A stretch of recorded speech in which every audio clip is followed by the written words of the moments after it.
నమస్తే welcome to #you నేను మీ రాజేష్.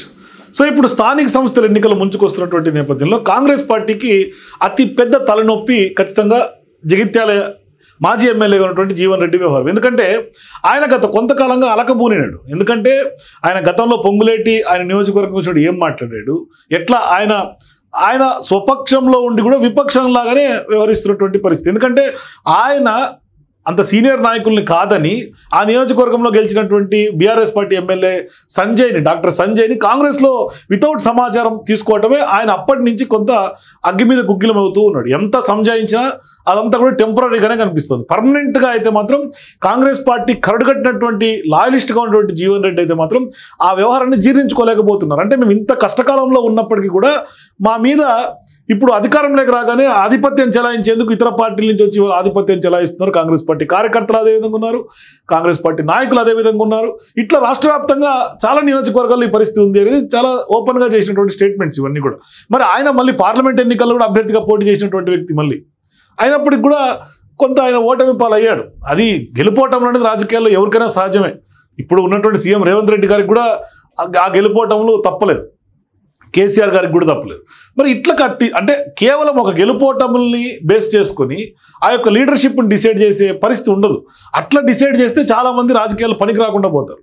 కానీ ఇప్పుడు కాంగ్రెస్ పార్టీ జీవన్ రెడ్డిని కొంత నెగ్లెక్ట్ చేసినట్టుగా కనిపిస్తోంది. అది స్పష్టంగా అర్థమవుతోంది. అందుకని ఆయన గత కొంతకాలంగా అసంతృప్తిగా ఉన్నారు.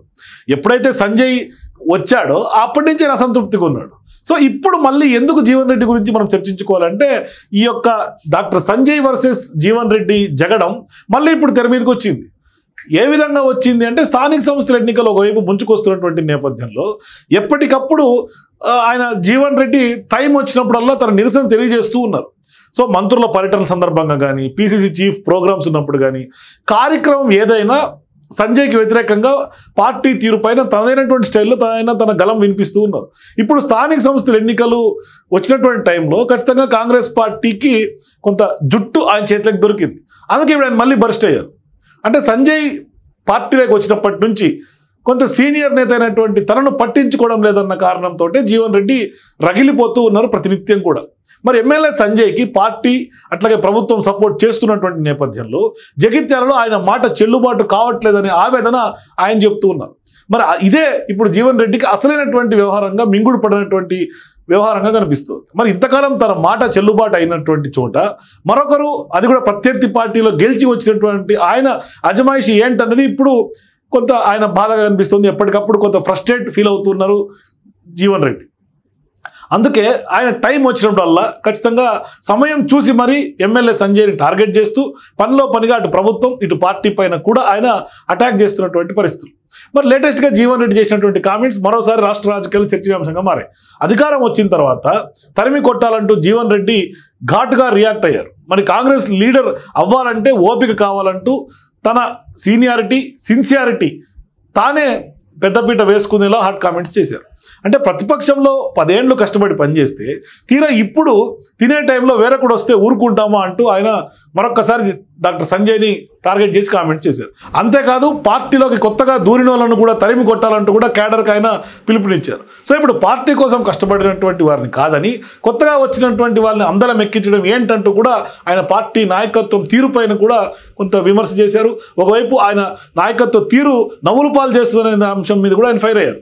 మరి కాంగ్రెస్ కార్యకర్తల శ్రమను వ్యర్థం చేస్తూ 10 ఏళ్ళ అధికారంలో విర్రవీగినటువంటి వారిని ఇప్పుడు మళ్ళీ హక్కును చేర్చుకోవడం ఏంటనేది ఇప్పుడు జీవన్ రెడ్డి కామెంట్స్కి కొంత బేస్గా కనిపిస్తుంది.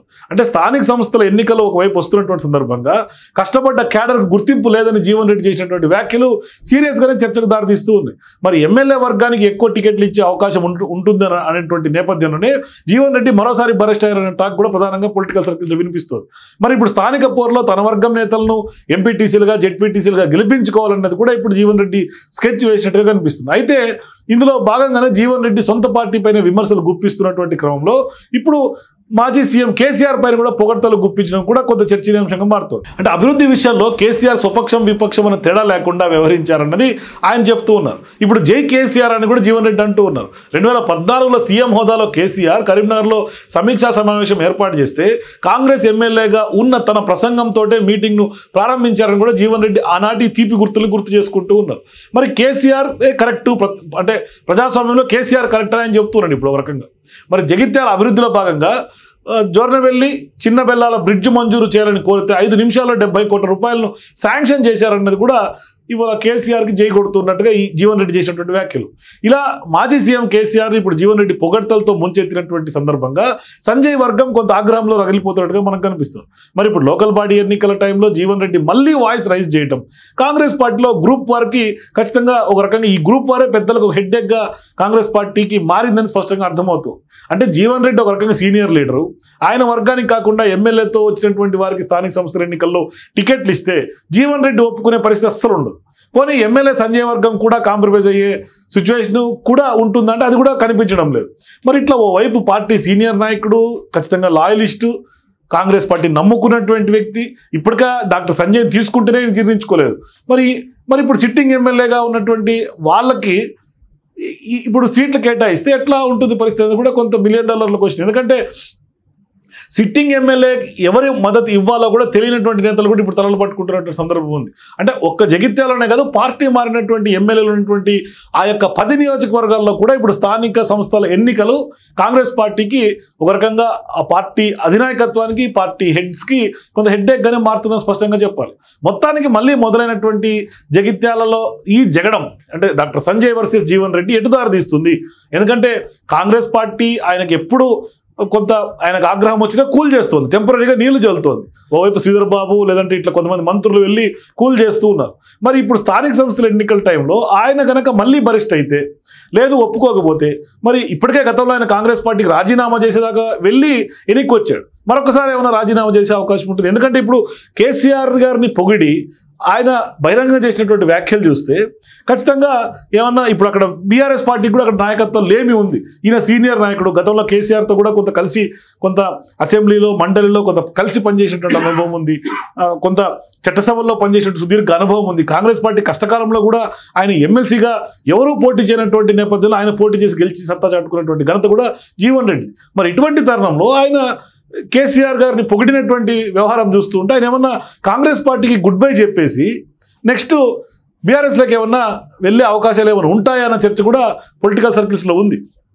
మరి ఈ క్రమం కనుక చూస్తే మరి సీట్లు దక్కితే కొంత ఆయన సాటిస్ఫైడ్గా ఉంటారు. లేదు ఆయన పక్షానికి సీట్లు కనుక దక్కకపోతే స్థానిక సంస్థల ఎన్నికలు ఖచ్చితంగా ఆయన మరొకసారి అలగబోనే అవకాశం ఉంటుంది. మళ్ళీ కూడా ఆయన ఖచ్చితంగా కాంగ్రెస్ పార్టీ ఎంత తనదైన ఓన్ చేసుకున్నప్పుడు కూడా లీడర్షిప్ ఓన్ చేసుకోకపోతే ఆయన కూడా ఎన్ని రోజులైన కాంగ్రెస్ పార్టీని అంటిపెట్టుకుంటాడు. ఎందుకంటే ఆయన్ని నమ్ముకున్నటువంటి వందలాది లక్షలాది వేలాది మంది కార్యకర్తలు ఉంటారు. మరి అట్లాంటి సందర్భాల్లో మరి జీవన్ రెడ్డి ఎటువంటి నిర్ణయం తీసుకుంటారు అనేది మాత్రం కొంత ఉత్కంఠం రేపుతుంది. చూద్దాం ఏం జరగబోతుంది, జీవన్ రెడ్డి ఏం చేయబోతున్నారు. మీరు కూడా మీ అభిప్రాయాల కింద కామెంట్స్ తెలియజేయండి. For more videos please watch #.